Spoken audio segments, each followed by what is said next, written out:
If you are thinking about starting therapy, but you are intimidated by the idea of starting therapy and opening up to a complete stranger, then you're in the right place. In this video, we will go over some of the key factors to consider before starting therapy.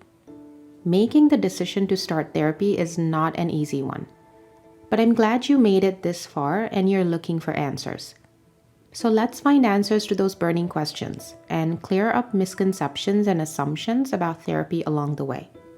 Number 1, understanding the reasons for seeking therapy. I'm not talking about the superficial reasons that every single person starting therapy will give. I'm talking about the real reasons. For this, you'll have to dig a little deeper and understand what is driving you to start therapy. Let me clarify. Maybe the reason why you're considering therapy is because you've been stressed out recently and it is starting to negatively impact your life. As you dig a bit deeper, you'll start to see that stress is simply a symptom of something bigger.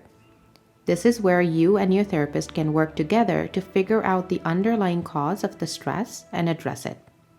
Maybe your stress is caused by some significant change in your life, like the loss of a job or move to a new and unknown place where you have no support system. Once you find the root cause, you can start to think about what you hope to get out of therapy. So be honest with yourself and take some time to think about the real reasons why you're seeking therapy. This will also make the therapy sessions much more effective. Number 2, be prepared to open up. This is a huge part of therapy. Imagine for a minute that you went to the doctor and didn't tell the doctor what brought you in. Instead, you wait for him to figure it all out. The doctor will start looking for answers in the dark, and chances are he will not be able to really find what is bothering you. So you won't be able to get the help you need. Same goes for therapy. Opening up to a complete stranger about the biggest issues in your life and talking about your biggest fears can be really scary. But how can you ever hope to find answers if you don't open up? Let me be clear. I'm not saying that you should be prepared to show your soul to your new therapist on day 1. Like anything else, it's a process. But accept that whether you'll have a positive or negative experience in therapy will depend on how open you are with your therapist. That's not all. Finding the answers to your questions will also depend on that openness. The more open you are, the easier it will be for your therapist to guide you. So what I'm trying to say is, have an open mind and give yourself and your therapist the time to build trust and build a therapeutic alliance. Remember, therapists are trained to create a safe and non-judgmental space for you to explore your thoughts and feelings. Help your therapist help you. Number 3, therapy is for everyone. Have you always thought that therapy is only for people with mental health concerns? If so, then let me be the first to tell you that therapy can help us all. Navigating life's ups and downs can be complicated. That's where therapy comes in. A therapist can help detangle some of the more complicated knots and help us find answers, which will ultimately lead to a healthier, more balanced life. Through therapy, we can learn how to cope with the everyday stressors of life, help us communicate better with those around us, help us become more self-aware, regulate our emotions better, and receive guidance on various life matters through processing and reflection. Now, these are some of the benefits of therapy. There are more. In fact, a study published in the Journal of Counseling Psychology shows that around 75% of people who attend therapy experience some degree of benefit from it.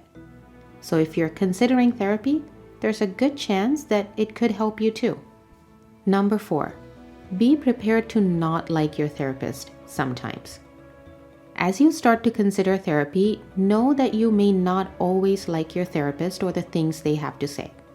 It is your therapist's job to point out things you might be trying to hide or push you to discuss things you want to repress. At times like this, you may not like your therapist, but good therapists will challenge you and help you grow.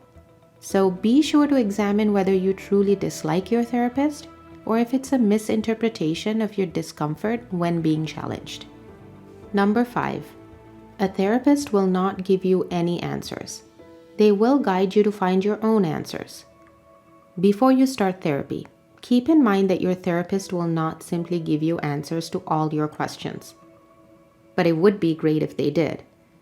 The role of the therapist is to guide you on the path towards self-discovery.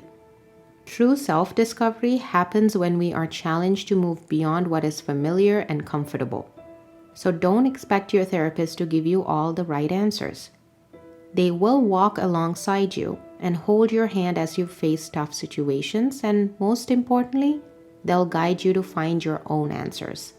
Number 6, building rapport and trust takes time.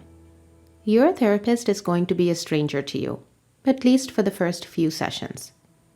It will take time to get to know your therapist, build trust, and build rapport. Over time, a therapeutic alliance will begin to build where you and your therapist can start to freely address the issues at hand without any reservations. Be prepared for the possibility that even after several or more sessions, you may not feel comfortable with your therapist.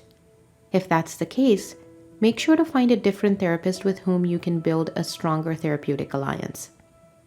As a counselor, I've experienced this firsthand. There are times when building rapport with a client can take time. It's like dating. You can go on 10 different dates and find that you felt a strong connection with only 2 people. Same goes for your therapist. You may have to try out a few before you find the right one. Number 7, do not mistake your therapist for your friend. Your therapist is not your friend. It is important to remember that there are distinct differences between a therapist-client relationship and a friendship. Good therapists are bound by ethical guidelines and maintain strict professional boundaries. This is so your personal growth, self-discovery, and healing remain the primary focus of the therapy sessions.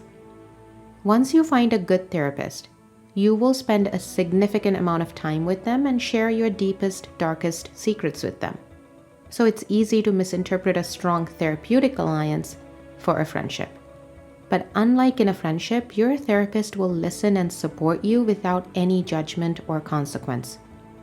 Also, unlike a friend, they give you their unbiased opinion because they are not personally invested or involved in your life. This is why you should not mistake your therapist for a friend. Number 8, it takes time to see the effects of therapy. Have patience. Don't expect to find all the answers to all your problems in one session. When I'm working with an especially impatient client, there's one question I always ask them. The question goes something like this.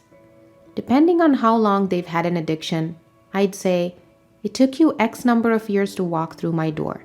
What makes you think it will take less time and effort to overcome your addiction? This always seemed to help turn the lights on. When you take the first step to get help, know that it might end up being a lifelong journey. So patience is key. Remember, therapy is a personal journey, and there's no right or wrong way to approach it. But taking the time to be prepared and reflecting on your needs can help you get the most out of your sessions. If you find our content interesting and valuable, don't forget to subscribe to the channel. Don't forget to spread loving kindness to all beings around you and be the change you want to see in the world. See you next time.